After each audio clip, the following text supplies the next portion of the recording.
हरिः ओम्। आपादमौलिपर्यन्तं गुरूणाम् आकृतिं स्मरेत् तेन विघ्नाः प्रणश्यन्ति सिद्धन्ति च मनोरथाः। श्रीगुरुभ्यो नमः। परमगुरुभ्यो नमः। श्रीमदानन्दतीर्थभगवत्पादाचार्यगुरुभ्यो नमः। मन्मनोभीष्टवरदं सर्वाभीष्टफलप्रदं पुरन्दरगुरुं वन्दे दासश्रेष्ठं दयानिधिं विद्याविनयसम्पन्नं शान्तादगुणब्रह्मितां सशास्त्रप्रवचनासक्तान् निलमिनार्यान् गुरून् भजे। पृथ्वीमण्डलमध्यस्याः पूर्णबोधमतानुगाः वैष्णवाः विष्णुप्रियाः तान् नमस्ये गुरुमम। हरिः ओं। ಶ್ರೀಶಾಹ ಪಾಹಿ ಅನಂತಕೋಟಿ ಬ್ರಹ್ಮಾಂಡನಾಯಕ ಎಂಬುದು ಶ್ರೀ ಪುರಂದರದಾಸ ರಚಿಸಿದ ಭವ್ಯಗ್ರಂಥ. ಶಾಸ್ತ್ರ ಪ್ರಮೇಯಗಳು 180 ಗದ್ಯಮಾಲೆಗಳು. ನಾವು 82ರಿಂದ 97ನೇ ಗದ್ಯವನ್ನು ನೋಡುತ್ತಿದ್ದೆವು. ಅಕ್ರೂರವರ್ಧ, ಅಂಬರೀಷವರ್ಧ, ನಾರದವರ್ಧ, ಪ್ರಹ್ಲಾದವರ್ಧ, ಗಜೇಂದ್ರವರ್ಧ, ಮುಚುಕುಂದವರ್ಧ, ಧ್ರುವವರ್ಧ, ವಿಭೀಷಣವರ್ಧ, ಪುಂಡರೀಕವರ್ಧ ಮತ್ತು ಪರಾಶರವರ್ಧ ಎಂಬುದು 10 ಜನ ವರದರು. 10 ಎಂಬುದು ಅನಂತ ಸಂಖ್ಯವಾಚಿ. ವರದರು ಎಂದರೆ ಶ್ರೇಷ್ಠ ಜೀವರು. ಅನಂತ ಜೀವಗಣಗಳಿಂದ ಜೀವಗಣಾ ಹರೇರನುಚರಾ ನೀಚೋಚ ಭಾವಂ ಗತಃ ಎಂಬುದು ಮುಖ್ಯ ಪ್ರಮೇಯ. ಇದನ್ನು ಚಿಂತಿಸುತ್ತಿದ್ದಾರೆ ಶ್ರೀ ಪುರಂದರದಾಸರು. ಜೀವಗಣ ಅನಂತ ಎಂಬುದನ್ನು ಜೀವಗಣ ನೀಚೋಚ್ಚ ಭಾವಂ ಗತಃ ಎಂಬುದನ್ನು ಎರಡು ನಾವು ತಿಳ್ಕೊಳ್ಳಬೇಕು. ಅಂದರೆ ನಾವು ಏನು ತಿಳಿದಂತಾಗುತ್ತದೆ? ಸತ್ಯ ಆತ್ಮ, ಸತ್ಯ ಜೀವ, ಸತ್ಯ ಭೇದ, ಮೂರನ್ನು ಮುಖ್ಯವಾದ ಪ್ರಮೇಯವನ್ನು ತಿಳಿಯುವಂತೆ ಆಗುತ್ತದೆ. ಹರೇರನುಚರಾಹ ಎಂಬುದರಿಂದ ಭಗವಂತನ ಉತ್ತಮವಾದ ಪ್ರಭು ಎಂಬುದನ್ನು, ಅವನ ಅನುಚರರಾಗಿ ಜೀವಗಣ ಅನಂತ ಸಂಖ್ಯೆಯಲ್ಲಿರ್ತಕ್ಕಂಥ ಜೀವರುಗಳು ಎಂಬುದನ್ನು, ನಂತರ ಆ ಜೀವರುಗಳು ನೀಚೋಚ್ಚ ಭಾವದಿಂದ ಕೂಡಿರುವುದರಿಂದ ತಾರತಮ್ಯವಿದೆ ಎಂಬುದನ್ನು ಹೇಳುವುದರಿಂದ, ಸತ್ಯ ಆತ್ಮ ಭಗವಂತನು ಸತ್ಯನಾಗಿರಬೇಕು, ಸತ್ಯ ಜೀವ ಎಲ್ಲ ಜೀವಗಳು ಅನಂತ ಜೀವಗಣರು ಸತ್ಯವಾಗಿರಬೇಕು, ಮತ್ತು ಸತ್ಯ ಭೇದ ಈಶ್ವರ ಮತ್ತು ಜೀವರಲ್ಲೂ ಜೀವ ಪರಸ್ಪರ ಜೀವರಲ್ಲೂ ಭೇದವಿರಬೇಕು. ಇದನ್ನು ಶ್ರೀಮದಾನಂದ ತೀರ್ಥರ ಬ್ರಹ್ಮಸೂತ್ರ ಭಾಷ್ಯದಲ್ಲಿ ಶ್ರೀ ವೇದವ್ಯಾಸರ ಸೂತ್ರಕ್ಕೆ ಅನುಸಾರಿಯಾಗಿ ನಮಗೆ ಉಪದೇಶ ಮಾಡುತ್ತಿದ್ದಾರೆ. ಶ್ರೀ ಪುರಂದರದಾಸರು ಹೇಳತಕ್ಕಂಥ ವಾಕ್ಯ ಶ್ರೀಮದಾನಂದ ತೀರ್ಥರ ಭಾಷ್ಯ ರೂಪವೇ ಆಗಿದೆ. ಭಾಷ್ಯ ರೂಪವು ಶ್ರೀ ವೇದವ್ಯಾಸ ದೇವರ ಅನುಗ್ರಹ ರೂಪ ಶಾಸ್ತ್ರ ಪ್ರಮೇಯೇ ಆಗಿದೆ ಎಂದು ನಾವು ತಿಳಿಯಬೇಕು. ಇದನ್ನು ಬ್ರಹ್ಮಸೂತ್ರ ಭಾಷ್ಯದ 1ನೇ ಅಧಿಕರಣದ 2ನೇ ಪಾದದ 3ನೇ ಅಧಿಕರಣದಲ್ಲಿ 8ನೇ ಸೂತ್ರವನ್ನು ನಾವು ನೋಡಿದಾಗ ನಮಗೆ ತಿಳಿಯುತ್ತದೆ. 1ನೇ ಅಧಿಕರಣದಲ್ಲಿ 2ನೇ ಪಾದ ಲಿಂಗವನ್ನು, ಅಂದರೆ ಮೊದಲನೇದಲ್ಲಿ ಸರ್ವ ನಾಮಾತ್ಮಕ ಶಬ್ದವನ್ನು ಭಗವಂತನಲ್ಲಿ ಸಮನ್ವಯ ಮಾಡಿದ ಮೇಲೆ ಲಿಂಗಾತ್ಮಕ ಶಬ್ದವನ್ನು 2ನೇ ಪಾದದಲ್ಲಿ ಸಮನ್ವಯ ಮಾಡುತ್ತಾರೆ. ಲಿಂಗ ಅಂದರೆ ಏನು? ಲಿಂಗಂ ಗಮಯತಿ ಅಂದರೆ ಆ ಪದಾರ್ಥವನ್ನು ಸೂಚಿಸ್ತಕ್ಕಂಥ ಲಕ್ಷಣ, ಉಕ್ತಿ, ಯೋಗ್ಯತಾ, ಗುಣ ಹೀಗೆ ತಿಳಿಯಬಹುದು. ಈ ಗುಣಗಳು ಪ್ರತ್ಯೇಕವಾಗಿರುವುದರಿಂದ ಭೇದ ಎಂಬುದು ಸಮರ್ಥಿಸಬಹುದು ಎಂಬುದನ್ನು ನ್ಯಾಯಯುಕ್ತವಾಗಿ ನಮಗೆ ತಿಳಿಸ್ಕೊಡ್ತಾ ಇದ್ದಾರೆ.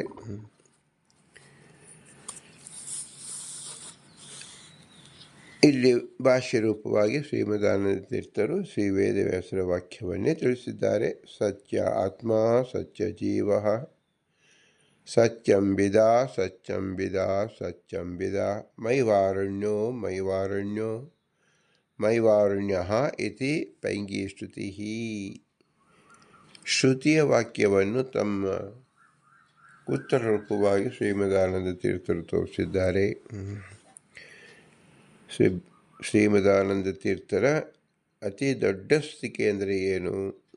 ತಾವು ಹೇಳಬೇಕಾದ ವಾಕ್ಯವನ್ನು ಶ್ರುತಿ ಮೂಲಕ, ವೇದದ ಮೂಲಕ, ಶ್ರೀ ವೇದವ್ಯಾಸರ ಶಬ್ದದ ಮೂಲಕ ಎಂದು ತೋರಿಸುವುದರಿಂದ ಇದು ಹೆಚ್ಚಿನ ಪ್ರಾಮಾಣ್ಯವನ್ನು, ಏಕೆಂದರೆ ಎಲ್ಲ ಅಪೌರುಷವಾದದ್ದು ಸ್ವತಃ ಪ್ರಾಮಾಣ್ಯವಾದ್ದರಿಂದ ಆ ಪ್ರಾಮಾಣ್ಯತೆಯನ್ನು ತೋರಿಸುವ ಉದ್ದೇಶವಾಗಿ ಶ್ರುತಿಯನ್ನೇ ನಮಗೆ ನೇರವಾಗಿ ಪರಿಚಯ ಮಾಡಿಸುತ್ತಿದ್ದಾರೆ.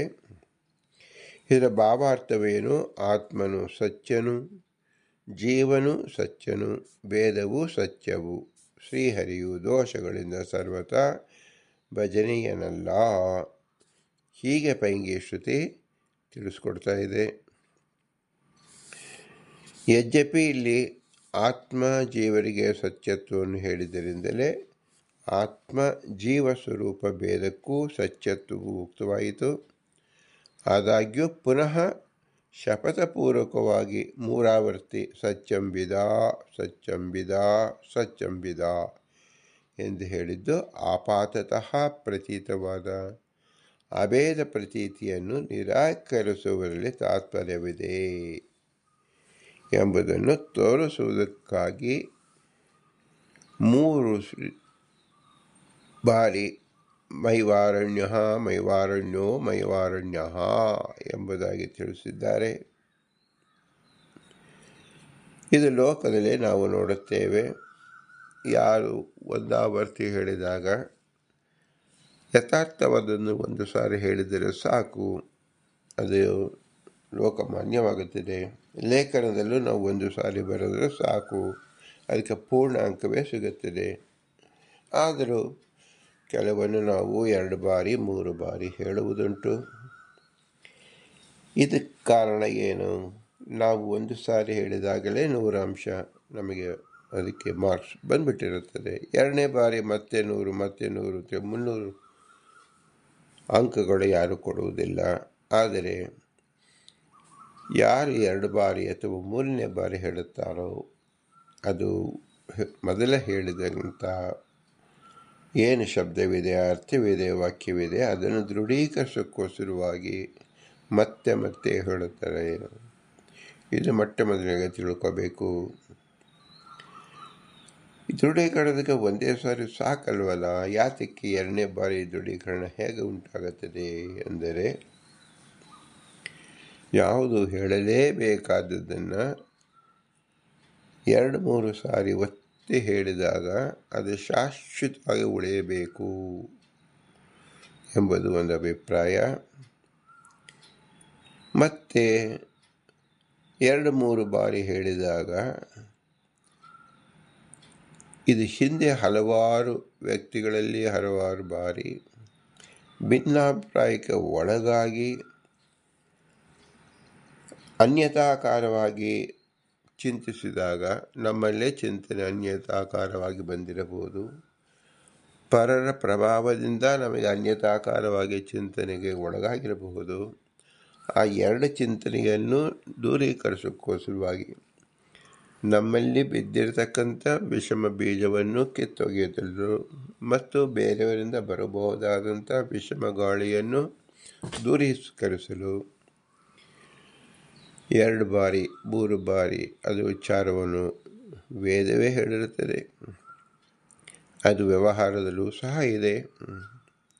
ಆದ್ದರಿಂದ ಅತ್ಯಂತ ಪ್ರಾಮಾಣಿಕ ಎಂಬುದನ್ನು ದೃಢೀಕರಿಸೋಕ್ಕೋಸ್ಕರವಾಗಿ 3 ಆವರ್ತಿ ಇಲ್ಲಿ ಪ್ರಯೋಗವಾಗಿದೆ. ಇದರಿಂದ ನಾವು ಏನು ತಿಳಿಯಬೇಕು? ಭೇದ ಎಂಬುದು ಸತ್ಯವಾಗಿದೆ. ಭೇದ ಇರಬೇಕಾದರೆ 2 ವ್ಯಕ್ತಿಗಳಿರಬೇಕು. ಮೂಲಭೂತವಾಗಿ ಭಗವಂತ ಮತ್ತು ಜೀವರು ಎಂದು ನಾವು ತಿಳಿಯಬಹುದು.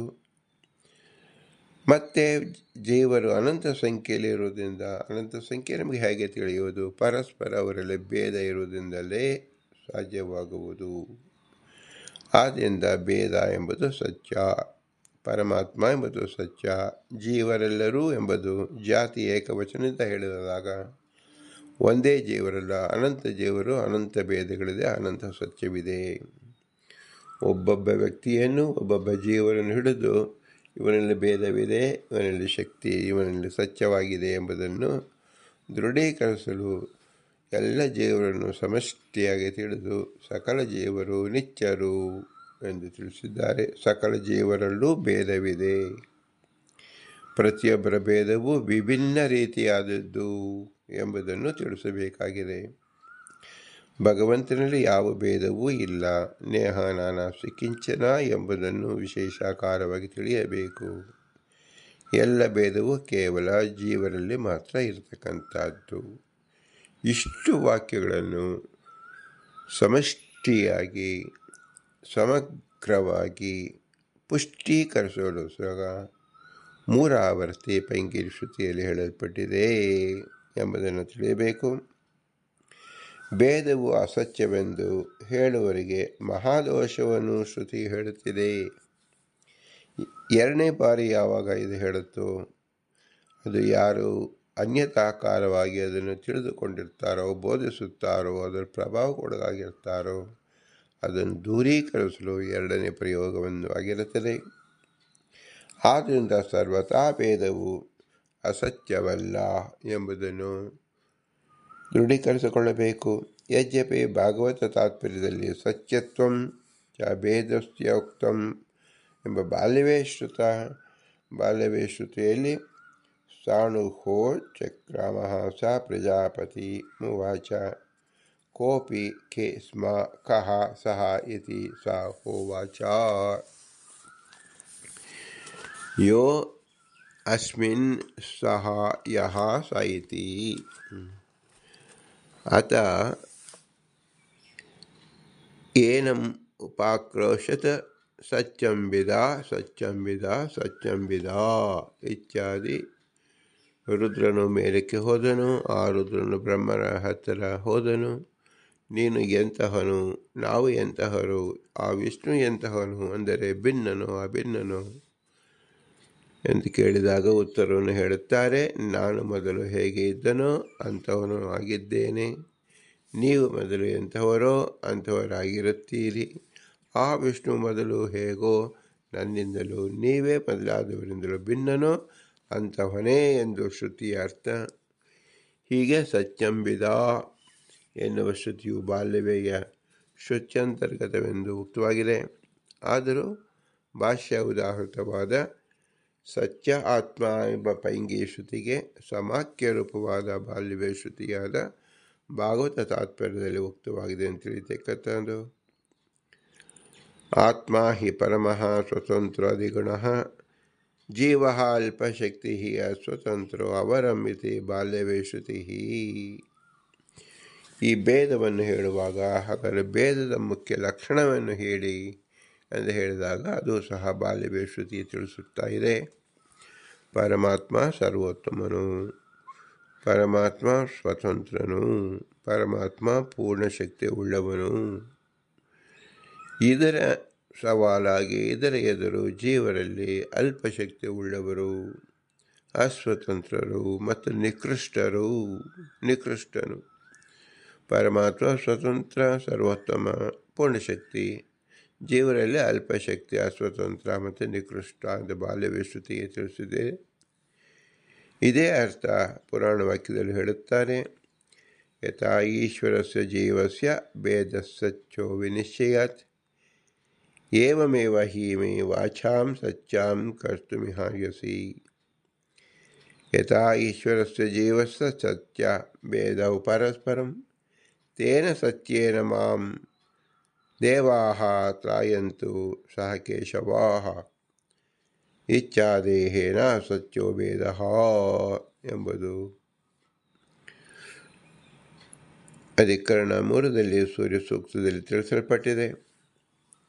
ಹೀಗೆ ಈಶ್ವರನಿಗೂ ಜೀವನಿಗೂ ಭೇದವು ನಿಶ್ಚಯವಾಗಿಯೂ ಸತ್ಯವಾಗಿದೆ. ಹೀಗೆ ನನ್ನ ಮಾತನ್ನು ಸತ್ಯವನ್ನಾಗಿ ಮಾಡಲಿಕ್ಕೆ ಯೋಗ್ಯನಾಗಿರುತ್ತೆ. ಹೇಗೆ ಈಶ್ವರನೂ ಜೀವನೂ ಕೂಡ ಪರಸ್ಪರವಾಗಿ ಸತ್ಯ ಭೇದವುಳ್ಳವರೋ ಅಂತಹ ಭೇದ ಸತ್ಯತ್ವಜ್ಞಾನದಿಂದ ಶ್ರೀಹರಿಯಿಂದ ಕೂಡಿದೆ.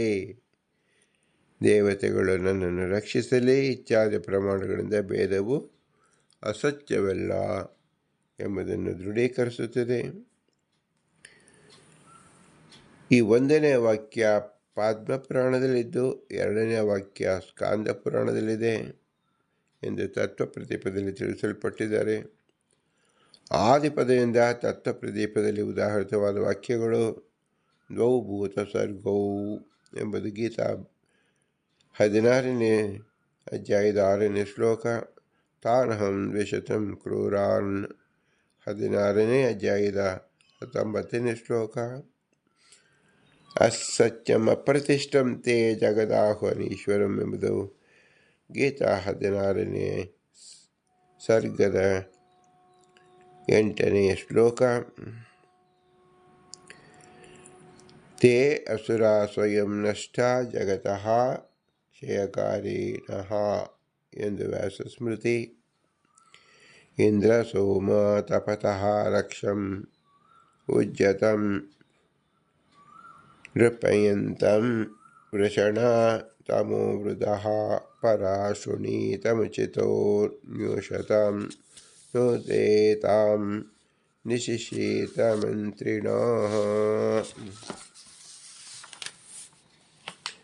ಇದು ಋಗ್ವೇದದಲ್ಲಿ ಇರ್ತಕ್ಕಂತಹ ಸೂಕ್ತ. ಇಂದ್ರ ಸೋಮ ವರ್ತಯಂತಂ ದಿವಸ್ಪರ್ಯಗ್ನಿತಪ್ತೇಭಿಃ ಯುವ ಅಶ್ವನಶ್ಮಿಭಿಃ ತಪವದೇಭಿಃ ಯಜವರೇಭಿರತ್ರಿಣಃ. ಇದು ಮೊದಲಾದ ಶ್ರುತಿ ಜೀವೇಶ್ವರಿಗೆ ಭೇದವನ್ನೇ ಪ್ರತಿಪಾದಿಸುತ್ತಿದೆ. ಯೇಷಾಂ ವಿಜ್ಜಗದೀಶ್ವರ ಜೀವಾನಾಂ ನಾಸ್ತಿ ತೇ ತ್ರಿಣಃ ಸ್ವಾಜ್ಞಾನಕಲ್ಪಿತ ಜಗತ್ ಪರಮೇಶ್ವರಸ್ಯ ಜೀವಸ್ಯ ಭೇದಕಲುಷಿತ ಕೃತಭೂಮಭಾವೇ ಮತ್ತೋಚ್ಛಾಜ್ಯ ವಿಕ್ಷೇಪತಿ ಸಂಶುದಾರಾತ್ಮಂ ಜೀವೇಶ್ವರಸ್ಯ ಜಗದಾಕೃತಿ ಋಷೇವ ಎಂದು ಮಾಯಾವಾದಿಗಳು ಜಗತ್ತು ಈಶ್ವರ ಜೀವರಿಗೆ ಭೇದವಿಲ್ಲ, ಮಿಥ್ಯಾಭೂತವೆಂದು ಹೇಳುತ್ತಾರೆ. ಇದು ಅತ್ಯಂತ ಅಯುಕ್ತವು. ಏಕೆಂದರೆ ತ್ರಿಯಾತು ದಾನ ಪ್ರಸೀತಿಂ ತಯೇ ತೃತುಂ ಎಂಬುದು ಋಗ್ವೇದ. ಅಥ ಜ್ಞಾನೋಪಸರ್ಗ ಎಂದು ಆರಂಭಿಸಿ ಏಚಾನ್ಯೇ ಮಿಥ್ಯಾಃ ತರ್ಕೇ ದೃಷ್ಟಾಂತೈಃ ಕುಹಕ ಇಂದ್ರಜಾಲೈಃ ವೈದಿಕೇಷು ಪರಿಸ್ತಾತ್ಮಿಚ್ಛಂತಿ ತೈಃ ಸಹ ನ ಸಂವಸೇತ್ ಪ್ರಕಾಶಾ ಹಿ ಏತೇ ತಸ್ಕರಾಃ ಸ್ವರ್ಗಾಃ. ಮೈತ್ರಿ. ಈ ಶ್ರುತಿಯಿಂದ ನಮಗೆ ತಿಳಿದುಬರೋದೇನು? ಈ ಮೊದಲಾದ ಅನೇಕ ಶ್ರುತಿಗಳಿಂದ ಜೀವ ಬ್ರಹ್ಮರಿಗೆ ಐಕ್ಯವನ್ನು ಹೇಳುವ ಮಾಯಾವಾದಿಗಳಿಗೆ ಅಂದಂ ತಮಸ್ಸೆ ಗತಿ ಎಂದು ನಿಶ್ಚಿತವಾಗುತ್ತದೆ. ಹೀಗೆ ಸ್ಕಾಂದ ಪುರಾಣದಲ್ಲಿ ಹೇಳಿದೆ. ಸರ್ವ ಬ್ರಹ್ಮತ್ವವೇತ್ತಾರಃ ಜೀವ ಬ್ರಹ್ಮತ್ವವೇದ್ದಿನಃ ಅನ್ಯಸ್ಯಾಂ ಸಾಮ್ಯವಿದೋ ವಿಷ್ಣುದ್ವೇಷ ಏವ ಚ ಸರ್ವೇ ಯಾಂತಿ ತಮೋ ಘೋರಂ ನ ತೇಷಾಂ ಉಚಿತಂ ಕ್ವಚಿತ್ ಎಂಬುದು ಸೂಕ್ತದಲ್ಲಿದೆ. ಇವೆಲ್ಲವೂ ಶ್ರುತಿ ಮತ್ತು ಋಗ್ವೇದ ಸೂಕ್ತಗಳಿಂದಲೇ ಸಿದ್ಧವಾದ ವಿಷಯವಾಗಿದೆ. ಆದ್ದರಿಂದ ಸತ್ಯವಾದ ಭೇದ, ಸತ್ಯವಾದ ಆತ್ಮ, ಸತ್ಯವಾದ ಜೀವ, ಇದು 3 ಸತ್ಯವನ್ನು ನಾವು ತ್ರೈಕಾಲಿಕ ಸತ್ಯತ್ವವನ್ನು ತಿಳಿದುಕೊಳ್ಳಬೇಕು. ನಿತ್ಯವಾದ ಸತ್ಯ ತ್ರೈಕಾಲಿಕ ಸತ್ಯ. ಎಂದೋ ಒಂದಿನ ಮಾತ್ರ ಸತ್ಯವಾಗಿದ್ದು ಇತ್ತು ಎಂದಲ್ಲ, ಇಂದಿಗೂ ಸತ್ಯ, ನಾಳೆಗೂ ಸತ್ಯ, ಅನಂತ ಕಾಲಕ್ಕೂ ಸತ್ಯವಾಗಿರ್ತಕ್ಕಂಥದ್ದು. ಪರಮಾತ್ಮ ಸತ್ಯ, ಜೀವರು ಸತ್ಯ ಮತ್ತು ಭೇದ ಸತ್ಯ. ಸ ತ ಯ ಎಂಬ 3 ಶಬ್ದದಿಂದಲೇ ತಿಳಿಸಿಕೊಡ್ತಾ ಇದೆ. ತಾನು ನಿತ್ಯ ಎಂಬುದು ಸ ತ ಯ ಎಂಬುದರಿಂದಲೇ ತಿಳಿಸಿಕೊಡ್ತಾ ಇದೆ. ಭಗವಂತನನ್ನು, ಅವನ ಅನುಯಾಯಿ ಜೀವರನ್ನು ಮತ್ತು ಅವರಲ್ಲಿರತಕ್ಕಂಥ ಸಂಬಂಧ ಭೇದವನ್ನು. ಇದನ್ನು ಋಗ್ವೇದ ಮಂತ್ರಗಳಿಂದ, ಉಪನಿಷತ್ ಶ್ರುತಿ ಸ್ಮೃತಿಗಳಿಂದ, ಪುರಾಣ ವಾಕ್ಯಗಳಿಂದ ಮತ್ತು ಯೋಗಿಕ ಅರ್ಥವನ್ನು ಅಸತ್ಯ ಎಂಬ ಶಬ್ದದಿಂದಲೇ ನಾವು ತಿಳಿಯಬಹುದಾಗಿದೆ. ಅನ್ವಯ ಅರ್ಥದಿಂದ ತಿಳಿಯಬಹುದು, ರೂಢಿಯ ಅರ್ಥದಿಂದಲೂ ತಿಳಿಯಬಹುದು. ಇಷ್ಟು ಎಲ್ಲ ಕಡೆಯಿಂದಲೂ ಭೇದವೇ ಸ್ಥಾಪಿತವಾಗಿದೆ. ಇದು ನಮಗೆ ಪ್ರತ್ಯಕ್ಷ ಸಿದ್ಧವಾಗಿದೆ. ಪ್ರತ್ಯಕ್ಷಕ್ಕಿಂತ ಮಿಗಿಲಾದುದು ಆಗಮವೂ ಇಲ್ಲ, ಅನುಮಾನವೂ ಇಲ್ಲ. ಪರಸ್ಪರ ನಾವು ದುಃಖಿಗಳು, ನಾವು ಸುಖಿಗಳು, ನಮಗೆ ಆಯಾಸವಾಗುತ್ತಿದೆ, ನಮಗೆ ನಿದ್ದೆ ಬರುತ್ತಿದೆ ಎಂಬ ನಮ್ಮ ಅಲ್ಪತ್ವವನ್ನು, ಜ್ಞಾನ ಅಭಾವವನ್ನು, ಅಜ್ಞಾನವನ್ನು ನಾವು ತೋಡಿಕೊಳ್ಳುತ್ತೇವೆ, ಹೇಳುತ್ತೇವೆ. ಇದು ಬೇರೆಯವರಿಗೆ ಆ ಕಾಲದಲ್ಲಿ ಅದು ಆಗುವುದಿಲ್ಲ, ಏಕೆಂದರೆ ಭೇದವಿದೆ. ಇವರಿಗಾಗತಕ್ಕಂಥ ವೇದನೆ ಬೇರೆಯವರಿಗೆ ಆಗುವುದಿಲ್ಲ, ಭೇದವಿದೆ. ದುಃಖ, ಇವನು ಸ್ವತಂತ್ರನಾಗಿದ್ದರೆ ಈ ದುಃಖ ಬರಬಾರದಾಗಿತ್ತು, ಆದ್ದರಿಂದ ಅವನ ಅಸ್ವತಂತ್ರ ಎಂಬುದು ಎಲ್ಲರಿಗೂ ಪ್ರತ್ಯಕ್ಷ ಸಿದ್ಧವಾಗಿದೆ.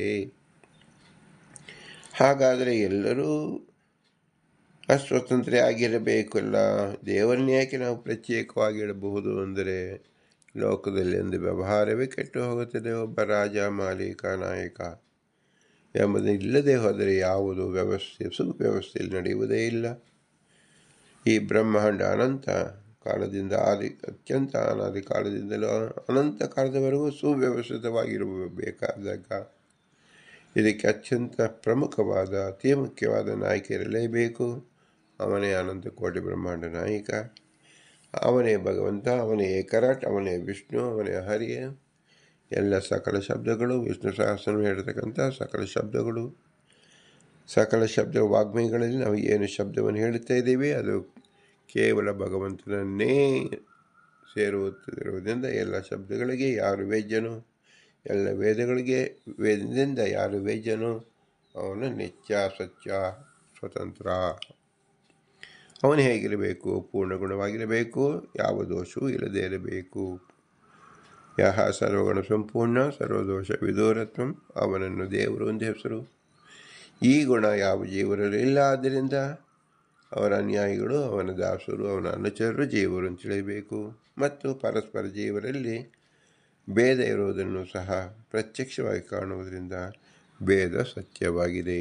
ಜೀವರು ಅನಂತ ಗಣದಲ್ಲಿದ್ದಾರೆ, ಎಲ್ಲರೂ ಸತ್ಯವಾಗಿದ್ದಾರೆ, ಈಶ್ವರ ಸತ್ಯನಾಗಿದ್ದಾನೆ. ಇದು ತ್ರೈಕಾಲಿಕ ಮೂರು ಸತ್ಯವನ್ನು ತಿಳಿದಂಥವರು ಮೋಕ್ಷಕ್ಕೆ ಅರ್ಹರಾಗುತ್ತಾರೆ. ಇದರಲ್ಲಿ ಯಾರು ಸಂಶಯ ಬರುತ್ತದೋ ಅಥವಾ ದ್ವೇಷವನ್ನು ಕಾರುತ್ತಾರೋ ಅವರು ಖಂಡಿತವಾಗಿಯೂ ಮೋಕ್ಷವನ್ನು ಹೊಂದಲು ಯೋಗ್ಯರಾಗುವುದಿಲ್ಲ. ಆದ್ದರಿಂದ ಪ್ರತಿಯೊಬ್ಬರೂ ತಮ್ಮ ವಿವೇಕದಿಂದ, ಬುದ್ಧಿಯಿಂದ ನಿಷ್ಕರ್ಷ ಮಾಡಿಕೊಂಡು ಅತ್ಯಂತ ದೃಢವಾಗಿ ಈ ಸತ್ಯ, ಭೇದ ಮತ್ತು ಪರಮಾತ್ಮನನ್ನು ನಂಬಬೇಕು, ಶ್ರವಣ ಮಾಡಬೇಕು, ಆರಾಧಿಸಬೇಕು, ಅದನ್ನೇ ಅನುಮೋದಿಸಬೇಕು. ಇದು ವೈದಿಕ ತತ್ವ ಹೌದು, ಶಾಸ್ತ್ರ ತತ್ವವೂ ಹೌದು, ವ್ಯವಹಾರದಲ್ಲಿಯೂ ಸಹ ಕಾಣುತ್ತಿದೆ, ತ್ರೈಕಾಲಿಕ ಸತ್ಯವಾಗಿದೆ. ಇಂತಹ ಅತಿ ಪ್ರಬಲ ರೂಪವಾದ ಪ್ರಮಾಣದಿಂದ ಎಲ್ಲರಿಗೂ ಸಿಗುವಂತಹ ಸತ್ಯ, ಈ ಮೂರು ಸತ್ಯ, ಭೇದ ಸತ್ಯ, ಜೀವರು ಗಣಗಳು, ಅನಂತ ಜೀವರು ಸತ್ಯ, ಭಗವಂತನೂ ಸತ್ಯ ಎಂಬ ತಿಳಿದುಕೊಳ್ಳೋಕ್ಕೋಸ್ಕರವಾಗಿ ಪುರಂದರದಾಸರು ವರದರನ್ನು ನಮಗೆ ಪರಿಚಯಿಸಿದ್ದಾರೆ. ಒಬ್ಬೊಬ್ಬ ವರದರಿಂದ ಜೀವರ ಸಮಗ್ರ ಚಿತ್ರಣವನ್ನೇ ನಮಗೆ ಬಯಲು ಮಾಡುತ್ತಿದ್ದಾರೆ. ಸಾತ್ವಿಕರಂತೂ ಈ ಮೂರು ಗುಣವನ್ನು ನಿಶ್ಚಯವಾಗಿ ತಿಳಿಯುತ್ತಾರೆ.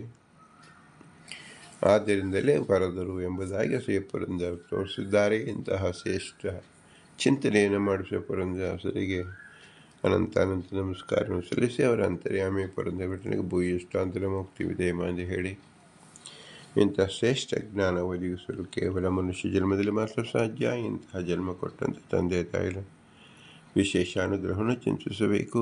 ಅವರ ಇರುವಿಗೆ ನೆರವಾದ ಗುರು ಹಿರಿಯರನ್ನು ಚಿಂತಿಸಬೇಕು. ಇವರಲ್ಲಿ ತತ್ವಾಭಿಮಾನಿ ದೇವತೆಗಳು ನಿತ್ಯ ನಿರಂತರವಾಗಿ ನಿಂತು ಈ ಜ್ಞಾನವನ್ನು ಪ್ರಸಾರ ಮಾಡಿದ್ದರಿಂದ ಅವ್ಯಕ್ತವಾಗಿರತಕ್ಕಂಥ ಅನಂತ ತತ್ವಾಭಿಮಾನಿ ದೇವತೆಗಳ ಸ್ಮರಣೆ ನಿರಂತರವಾಗಿರಬೇಕು. ಅವರನ್ನು ಮನಪೂರ್ವಕ ನಮಸ್ಕರಿಸಬೇಕು. ಇವರಲ್ಲಿ ಉತ್ತಮರಾದ ವಾಯುದೇವರು, ಭಾರತೀಪತಿ ಮುಖ್ಯ ಪ್ರಾಣವಾಯುದೇವರು ಸರ್ವದಾ ವಿಷ್ಣುವಿನ ಆಜ್ಞಾಪೂರ್ವಕವಾಗಿ ಎಲ್ಲರಲ್ಲಿ ನಿಂತು ಈ ಕೃತಿ ನಡೆಸುವುದರಿಂದ ಜೀವೋತ್ತಮ ಎಂದು ಅವನು ನಮಸ್ಕರಿಸಬೇಕು. ಇವರೆಲ್ಲರೂ ಅಸ್ವತಂತ್ರರು. ಸ್ವತಂತ್ರ ಭಗವಂತ ಲಕ್ಷ್ಮೀನಾರಾಯಣ ಮಾತ್ರ. ಅವನೇ ನಮ್ಮ ಬಿಂಬರೂಪ. ಬಿಂಬನಿಂದಲೇ ಸಕಲ ಕ್ರಿಯೆ ನಡೆಯುತ್ತಿದೆ ಎಂಬುದು ಶಾಸ್ತ್ರದ ಪ್ರಮೇಯ. ಇದನ್ನು ಸಾರಲೋಸುವ ನಮಗೆ ಮುಖ್ಯವಾಗಿ ಭೇದವನ್ನು ತಿಳಿಯಬೇಕು. ಭೇದದ ಮುಖ್ಯ ಅರ್ಥವನ್ನು ತಿಳಿಸಿದ ಶ್ರೀ ಬಿಂಬನಿಗೆ ನಾವು ಹೇಗೆ ಪ್ರತೀಕಾರವನ್ನು ಸಲ್ಲಿಸುವುದಂತೆ ಭೂಯಿಷ್ಠಾಂತೆ ನಮ ಮುಕ್ತಿಮಿದೇಮ, ಭೂಯಿಷ್ಠಾಂತೆ ನಮ ಮುಕ್ತಿಮಿದೇಮ, ಭೂಯಿಷ್ಠಾಂತೆ ನಮ ಮುಕ್ತಿಮಿದೇಮ ಎಂದು ಹೇಳಿ ನಮ್ರವಾಗಿ ನಮಿಸೋಣ. ಭಾರತೀಯ ರಮಣಕ್ಕೆ ಪ್ರಾಣಾಂತರಿತ ಶ್ರೀಕೃಷ್ಣಾರ್ಪಣಮಸ್ತು. ಹರಿ ಓಂ, ಹರಿ ಓಂ, ಹರಿ ಓಂ.